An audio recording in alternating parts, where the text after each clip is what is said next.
സഹോദരരെ, 1 കൊരിന്ത്യസ് 1-ാം അധ്യായം 18 മുതൽ 25 വരെയുള്ള തിരുവചനങ്ങൾ. നാശത്തിലൂടെ ചരിക്കുന്നവർക്ക് കുരിശിൻ്റെ വചനം ഭോഷത്വമാണ്. രക്ഷയിലൂടെ ചരിക്കുന്ന നമുക്കോ അത് ദൈവത്തിൻ്റെ ശക്തിയത്രേ. വിജ്ഞാനികളുടെ വിജ്ഞാനം ഞാൻ നശിപ്പിക്കും, വിവേകികളുടെ വിവേകം ഞാൻ നിഷ്ഫലമാക്കും എന്നെഴുതപ്പെട്ടിരിക്കുന്നുവല്ലോ. വിജ്ഞാനി എവിടെ? നിയമജ്ഞൻ എവിടെ? ഈ യുഗത്തിൻ്റെ താർക്കികൻ എവിടെ? ലൗകിക വിജ്ഞാനത്തെ ദൈവം ഭോഷത്വമാക്കിയില്ലയോ? ദൈവത്തിൻ്റെ ജ്ഞാനത്തിൽ ലോകം ലൗകിക വിജ്ഞാനത്താൽ അവിടുത്തെ അറിഞ്ഞില്ല. തന്മൂലം വിശ്വസിക്കുന്നവരെ സുവിശേഷ പ്രസംഗത്തിൻ്റെ ഭോഷത്വം വഴി രക്ഷിക്കാൻ അവിടുന്ന് തിരുമനസ്സായി. യഹൂദർ അടയാളങ്ങൾ ആവശ്യപ്പെടുന്നു, ഗ്രീക്കുകാർ വിജ്ഞാനം അന്വേഷിക്കുന്നു. ഞങ്ങളാകട്ടെ യഹൂദർക്ക് ഇടർച്ചയും വിജാതിയർക്ക് ഭോഷത്വവുമായ ക്രൂശിക്കപ്പെട്ട ക്രിസ്തുവിനെ പ്രസംഗിക്കുന്നു. വിളിക്കപ്പെട്ടവർക്ക് യഹൂദരോ ഗ്രീക്കുകാരോ ആകട്ടെ ക്രിസ്തു ദൈവത്തിൻ്റെ ശക്തിയും ദൈവത്തിൻ്റെ ജ്ഞാനവുമാണ്.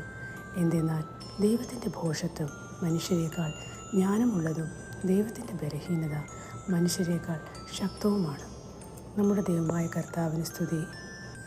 സഹോദരരെ, വിശുദ്ധ മർക്കോസ് എഴുതിയ സുവിശേഷം 1-ാം അധ്യായം 14 മുതൽ 20 വരെയുള്ള തിരുവചനങ്ങൾ. യോഹന്നാൻ ബന്ധസ്ഥനായപ്പോൾ യേശു ദൈവത്തിൻ്റെ സുവിശേഷം പ്രസംഗിച്ചുകൊണ്ട് ഗലീലയിലേക്ക് വന്നു. അവൻ പറഞ്ഞു, സമയം പൂർത്തിയായി, ദൈവരാജ്യം സമീപിച്ചിരിക്കുന്നു. അനുദപിച്ച സുവിശേഷത്തിൽ വിശ്വസിക്കുവിൻ.